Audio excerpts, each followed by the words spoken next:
ወጀቡ እንዴት አደረገ? የሰሞኑ ወዲ ወዳም ያላትም የኢትዮጵያ ፖለቲካ ምንድነው ምንለው ንቅናቄ ይባል ወይ መደፍረስ ይባል ደፍርሶ ሊጠራም የሚችልበት እድል እንዳለ እንደው ምልክቶችን እያየን ነው። ለማንኛውም የሰሞኑ ወጀብ እንዴት አደረገ?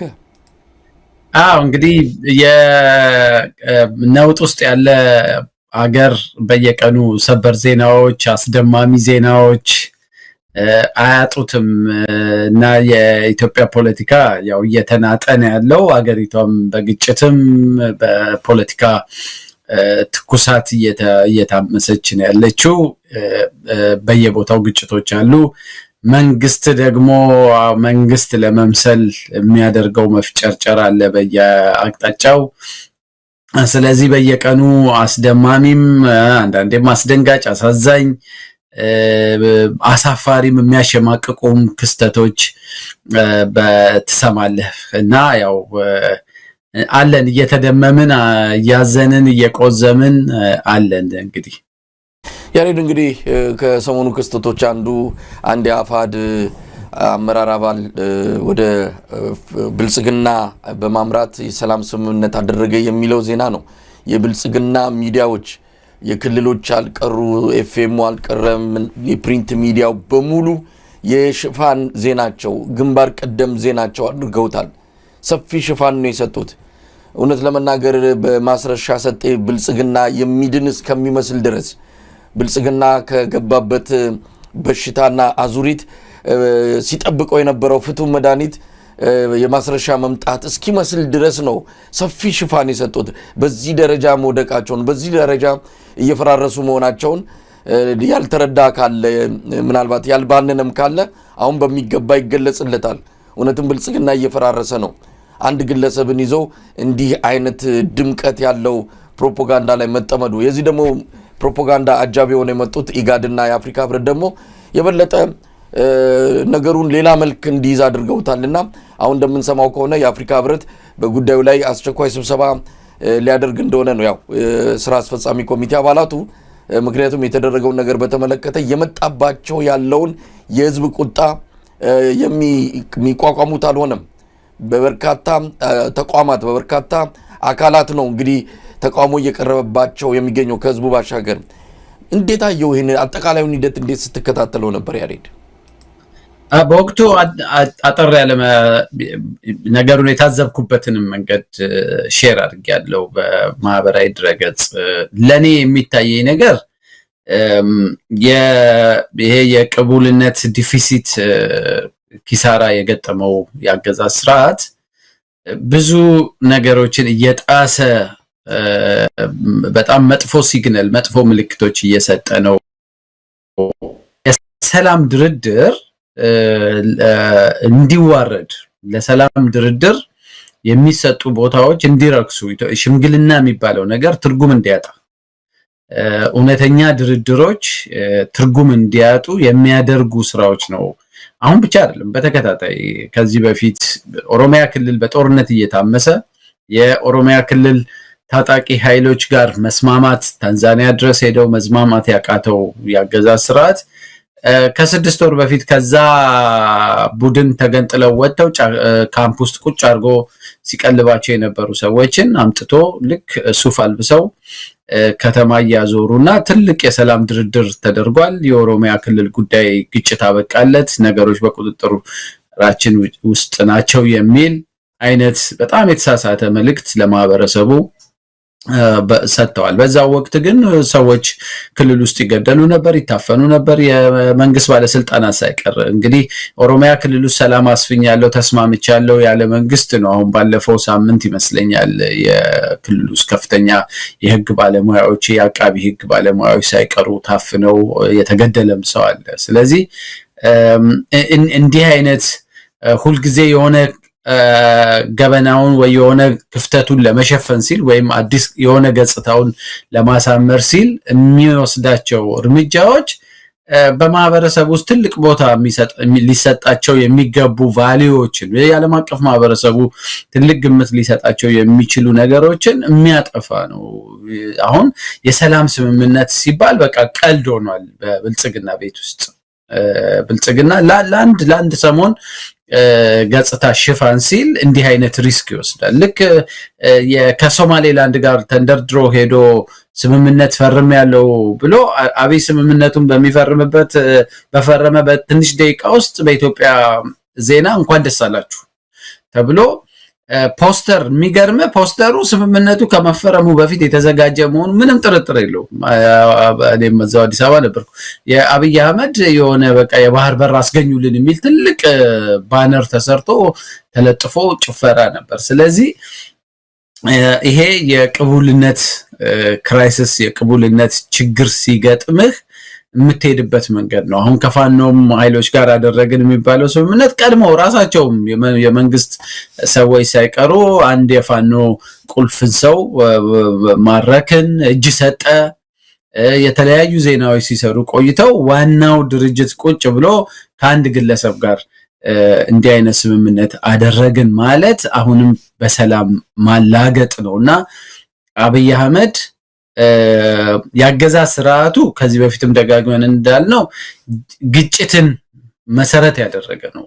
በግጭት ላይ ያተኮረ ግጭት ተኮር የሆነ የአገዛዝ ስልትን የተከተለው ግን ያ አልበቃ ብሎ ደግሞ የሰላም ስምምነቶችን ሆን ተብሎ ለእንደዚህ አይነት እና ይሄ ምናልባትም እየቆየ የእረኛውና የቀበሮው ታሪክ ነው የሚሆነው። መንግስት ከልቡ ሰላም የፈለገ ጊዜ ማን ሊያምነው ይችላል? አንድ እሱ ነው።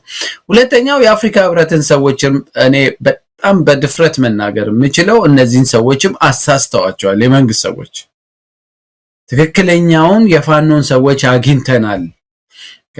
አንተና እስክንድር ያደረጋችሁትን ኢንተርቪው ሰምቻለሁ። እነዚህ ሰዎች በተወሰነ ደረጃ ኢንጌጅመንት ነበራቸው። ስለዚህ ከዚህ ይሄን ሰውዬ ይዘው ከዋና ሰዎቹ ጋር ልክ እንደተስማሙ አድርገው እነዚህን የአፍሪካ ህብረት ሰዎች እዛች ለፎቶ እይታ ነው የፈለጓቸው። ይሄ የአገር ውስጥ ያለውን እሴት ከማበላሸት አልፈህ በአህጉር ደረጃም ሌሎች የአህጉር ተቋማትንም ጭምር አንተ የገባህበት የፖለቲካ ኮራፕሽን ውስጥ ለመክተት እና አብይ የሄዱበትን ርቀት ነው የሚያሳየውና ምንም ጥርጥር የለኝም የአፍሪካ ህብረት ሰዎች ከተወሰኑ ቆይታዎች በኋላ እውነታውን በትክክል ሲረዱት በዚህ ጉዳይ ላይ የሆነ ነገር ማለታቸው አይቀርም። ግን እንደ ሀገር እንደ ኢትዮጵያዊ ሆነ ስታየው ግን በአገዛዝ ስርዓቱ በኩል የሚደረገው ነገር ህግን መጫወቻ ማድረግ፣ ሰላምን መጫወቻ ማድረግ፣ የሀገር ሉዓላዊነትን መነገጃ ማድረግ፣ እነዚህ ሁሉ የባህር በር ፍለጋ አስመስለህ ስልጣንን ለማቆየት የሚደረጉት ስራዎች ሁሉ የአገዛዝ ስርዓቱ የገባበትን ቀውስ ማሳያዎች ናቸው። መሳይ ያሬን እንደው ወደ አፍሪካ ህብረትና ኢጋድ ጉዳይ እመጣለሁ። ግን እንደው ይሄ አገዛዝ መቼ ነው የሚያበቃው? መቼ ነው የሚያቆመው? ህዝብን ማታለል አሁን ቀደም ሲል የጠቀስከውን የሶማሌላንዱን እንኳን ደስ አላችሁ ፈጣሪ ይመስገን ከማለት ሌላ ምን ይባላል ከሚል መገለጫ ጋር እንደዛ ህዝቡን በፕሮፓጋንዳ መግቢያ መውጫ ነፍስ ውጪ ነፍስ ግቢ ያደረጉበትን ጊዜ እናስታውሳለን። ያ ብቻ አይደለም። ባለፉት 7 ዓመታት የአብይ አህመድ አገዛዝ መለያ ባህሪው መሬት ላይ ከሚሰራው ይልቅ በሚዲያ ላይ በቴሌቪዥን ላይ የሚያስጮህ ነገር የሚበረክትበት ወደ ተግባር ያልተመነዘሩ ቃሎች የበዙበት የስልጣን ዘመንን ነው የምናስታውሰው። ምናልባት በህወሓት ኢህአዴግ ዘመን በዚህ ደረጃ ህዝብን እያታለሉ ህዝብን እየናቁ የታዩበት አጋጣሚ ካለ እንደው በቁጥር ልንጠቅስ እንችላለን። ይህ ግን በየዕለቱ ህዝብን ማታለል በየዕለቱ ለህዝብ ያላቸው ንቀት የሚያሳዩ ተግባራትንና መልእክቶችን ነው የሚያስተላልፉት። እንደው መቼ ነው የሚያበቃው ይህ ንቀታቸው? እንግዲህ መብራት አምጥተንልሃል አባይ ግድብን ይኸው መረቅንልህ ብለው ያ ሁሉ ጭፈራ ከተደረገ በኋላ ይኸው የኢትዮጵያ ህዝብ ከፈረቃም ባሻገር እንደው በተከታታይ መብራት እየጠፋ አሁንማ ለጉድ ነው አሉ። መብራት በየጊዜው ነው የሚጠፋው። ሰው መስራት አልቻለም፣ መንቀሳቀስ አልቻለም። አባይ ግድብ ተገደበ ተመረቀ ተብሎ ይዞላቸው የመጣው ሲሳይ የለም። እንዲህ አይነት ህዝብን እያደናገሩና በንቀት የተስፋ ዳቦ እያስገመጡ እስከ መቼ ዘልቃሉ ነው? ይሄ ነገር የሚያቆመው መቼ ነው? ትልቁ ነገር መሳይ በህዝብ በኩል ተቀባይነት አላገኘውም ብለህ ስታስብ መንግስታት ብዙ ጊዜ የሚያደርጉት ህዝብ የሚፈልጋቸውን ነገሮች ጤናማ መንግስት ከሆነ ህዝብ የሚፈልጋቸውን ነገሮች አድርጎ አሳይቶ የህዝብን ቀልብ ገዝቶ ቅቡልነትን በዛ መንገድ ያተርፋል። እሱን ማድረግ ሳትችል ስትቀር ደግሞ ፕሮፓጋንዳ ላይ ነው የምታተኩረው። የፕሮፓጋንዳ እየነዛህ ኢሜጅህን በጣም አገዝፈህ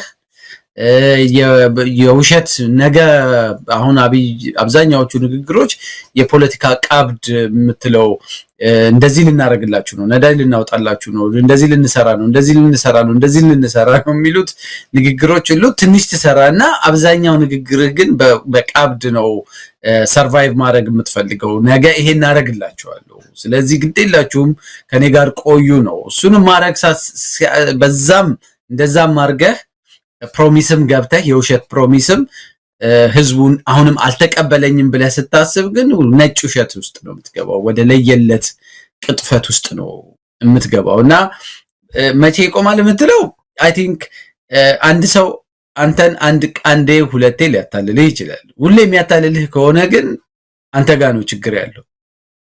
ስለዚህ እኔ የኢትዮጵያ ህዝብ አሁን በብዙ የመንግስት ሚዲያዎችን ስራዬ ብዬ እከታተላለሁና በእያንዳንዱ ዜናዎች ስር ያለውን የህዝብ ኮሜንት ያየህ እንደሆነ የአብይ አህመድ የግል ፔጁ አካውንቶች ውስጥ የሚሰጡትን ትዊተር ላይ ፌስቡክ ላይ የሚሰጡትን አስተያየቶች ከተመለከት ህዝቡ እየተታለለ አይደለም፣ ውሸታሞች ናቸው። አሁን በዚህ በፒስ አግሪመንት ኢትዮጵያ ቴሌቪዥን ዜናውን እንደሰራ የተጻፉ ኮሜንቶችን ቁጭ ያነብ ነበር። የአፍሪካ ህብረት መግለጫውን እንዳወጣ የአፍሪካ ህብረት ፔጅ ስር ያሉትን ኮሜንቶች አይ ነበርና ሰው እየተታለለ አይደለም። ግን ሁሌ ሊያታልልህ የሚፈልግንና ውሸታም ነው ብለህ የምታስበውን ኃይል ምን ያህል ጊዜ ትፈቅድለታለህ ነው ጥያቄው እንጂ እንትኑ አብቅቷል ብዬ ነው የማስበው። እና አብይ የኢትዮጵያን ህዝብ አሁን ህፃናቶችን ጭምር በቀደም አንድ ዜና ላይ አንተ ያቀረብከው የህፃናቶች አብይ እያለ ምን ሰላም አለ የሚለው ነገር እነዚህ እንግዲህ ገጠር ውስጥ ያሉ ህፃናት ልጆች ናቸው። ብዙ መረጃ የሚደርሳቸው የለም፣ ግን ቀያቸው ላይ ጥይት ይጮሃል፣ መትረየስ ይጮሃል። የመንግስት ወታደሮች መተው እናቶቻቸውን ይደፍራሉ። በቢቢሲ ሪፖርት እንዳየው እህቶቻቸውን ይደፍራሉ፣ አባቶቻቸውን ይገሉባቸዋል። መንደራቸው ውስጥ ድሮን ይጮሃል። ከዛ በኋላ ለነዚህ ልጆች የፈለከውን አይነት ታምር ሰራላቸዋለሁ ብትል ማንም ሊያምን አይችልም። እና ከተማም ውስጥ አሁን እና አብይን የሚያምኑ እና አብይን እውነተኛ አድርገው የሚወስዱ ሰዎች እኔ ብዙ አላይም። አሁን የማመን ያለማመን እንትን ሳይሆን በቃ እነሱ ብታምኑም ባታምኑም ብለው ነው የሚቀጥሉት።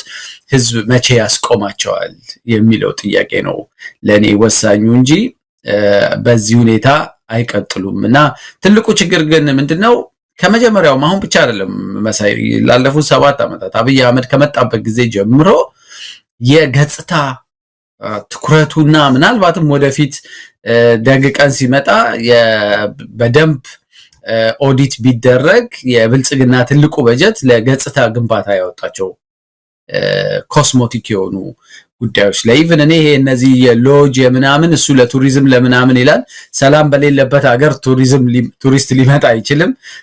ይሄ ቤተ መንግስት ግንባታው ምናምን ሁሉ ከገጽታ ጋር ነው አያይዤ የማያቸውና ለገጽታ ግንባታ ያገዛዝ ስርዓቱ ያወጣው ገንዘብ የሀገሪቷን ኢኮኖሚ በከፍተኛ ሁኔታ ሊታደግ የሚችል እና አንዱ ትልቁ የኢኮኖሚ ሱሳይድ አይነት የፈጸመበት እንትን ትልቅ ክራይም ለገጽታው የሰጠው ትኩረት ነው። እና የመጀመሪያ ስልጣን ቢሮ የገባበትን 1 ዓመት ሲያከብር ከዚህ በፊት ሌላ ሚዲያ ላይ ተከሽዋለሁ የፎቶ ኤግዚቢሽን አዘጋጅቶ ነበር ጽፈት ቤት ውስጥ እና ሰዎች ሲስም ያሮጊቶች ቤት ሲያፈርስ ራሱ ነው ደግሞ ሁሉም ቦታ ላይ ራሱ ተነስቶ ማአት ፎቶ የሰራቸው ልማቶች እንኳን አይደሉም እሱ ነው እዛ ሰው ሲያቅፍ ሲስም ሲጨብጥ ያለውን ፎቶ አዘጋጅቶ እንትን አድርጓል። በቅርብ ጊዜ ደግሞ የጠቅላይ ሚኒስትሩ ንግግሮች ተብሎ ወደ መጽሐፍ ያሳተመ እኔ እንደዚህ ያደረገ ያገዛዝ እንትን የለምና ይሄ የሚያሳይ ሰውየው ለታይታና ለገጽታው የሚሰጠው ክብደት አሁን ወደ ውሸት ወደ